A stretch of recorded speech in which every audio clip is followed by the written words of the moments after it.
Our next guest uncovered the power of a personal story after seeing the response to a blog she started for Ramadan a decade ago. Please welcome award-winning storyteller and author of 30 Days, Stories of Gratitude, Traditions, and Wisdom, Salma Hassan Ali. Salma, thanks for joining us on Main Street Living. Thank you. Thanks for having me. Now, of course, we want to dive into your blog and your book, but first, we are in the month of Ramadan, and many non-Muslim Americans may not have a good understanding of what Ramadan is and what it stands for. Can you give us a little bit of an overview? Yes, absolutely. Ramadan is the month of fasting for Muslims, and that means that from dawn until sunset, we don't eat or drink. We try and be our best selves. It's very much about fasting, but it's also about being charitable and doing good deeds and being extra kind and compassionate and really understanding how blessed we are and how important it is to care for our neighbors. I like that, and it looks like you've been doing that for a while. We're talking 10 years ago, you started a blog to share stories with your friends and family during Ramadan. Tell us why you started and how has it grown since then? Yes, absolutely. So it was Ramadan 2011, and my kids were young. They weren't fasting at the time, but I wanted them to understand that this month is really special. Beyond not eating and drinking, there are certain values that are the essence of this month, like doing good deeds and expressing gratitude and being grateful and kind and compassionate and charitable. And so these are the values that I wanted my kids to understand. So that first year, it was Ramadan 2011. We decided we would do one good deed each day, something small for our family, for our neighbors, within our community. And to keep us disciplined and focused, we would blog about it. And that's how it started. The blog became 30 Days, 30 Deeds. Nice. I love that. And these themes you're talking about, expressing gratitude, doing good deeds, preserving traditions. Would you say these are the kinds of things that you could kind of apply across any faith? Absolutely. This is not just the preserve of Muslims or of Islam. These are values that are inherent in every faith tradition and really in every person who believes in compassion, in kindness, in community, in connection. I think that covers all of us. Yeah. So, you decided to create this beautiful book, and it has stories from a blog. Why did you decide the need for it, number one, and then obviously when it became something that was tangible? I think we are at an inflection point. We are emerging, hopefully, slowly out of the most challenging, most stressful, most painful year in all of our lives. Pandemic is something that we have experienced together. And we're at a point right now that I think we need to really connect with each other in a deep, meaningful way. And for me, it's through stories. I'm a storyteller, and we each have to find our own way to make a difference and to heal our society and our community and our world. Mm-hmm. And I try and do that by sharing personal stories. I think they unite us, they connect us, they make us familiar, they help us build a relationship with each other.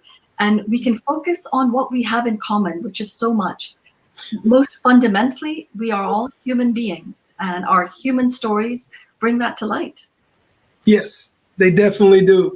And you have to have an impactful story to share with us, just one piece of beautifulness that you can share with us. I would love to.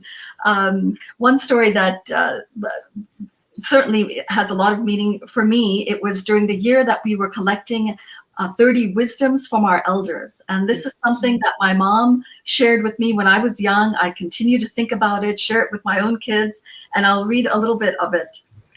Growing up, I was a quiet, reserved, fairly shy girl, happier studying than socializing. I wasn't one of the cool kids or athletically inclined, so doing well became my thing. I got used to getting straight A's until my sophomore year in college. I took astronomy to fulfill a science requirement, thinking it wouldn't be as challenging as the other science classes and would help me maintain my GPA. Then I got my first semester final exam back, a C+. I was mortified. I came home that day, I ran upstairs to my mom's room, I collapsed on her bed, told her what had happened, that my GPA was ruined, my dreams crushed, My future dimmed. Yes, I was an overly dramatic 19-year-old. My mom listened calmly, not at all fazed by my histrionics, and then she said, Beta, God has to sprinkle his favors on everyone. He can't make you good in English and history and math and astronomy. He has to be fair and make someone else good at some things. Wow. Wow. Yeah, that's very impactful. I know I didn't cry when I made bad grades because that's what I expected myself to do. So I think that was very relatable. I think I had that moment as well. I was very much perfectionist. So, but it can relate to everybody, right? Like not everyone can be good at everything.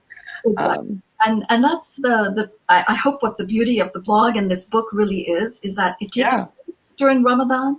The central characters happen to be Muslim, but these are stories that we can all relate to. We all have these experiences and we all want to do good and express our gratitude. So these are human values that we can see ourselves in and relate to through this book.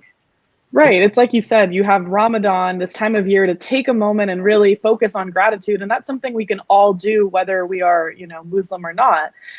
So that's just something we can all take with us. What else do you kind of hope the book and the blog accomplish? For me, it's really a call to action, to have conversations within our families, across generation, with our neighbors, and with people who we may think at first are different from us. This book hopefully will encourage those conversations, have conversations about things we can all relate to and talk about, and build those human connections, and we'll take it from there. such a great message during these times, of course. And finally, where can viewers go find more information about your book? It's all on my website, and that's www.salmahassanali.com. There are just a few hundred of these books available. Each one has been handmade. It's a edition.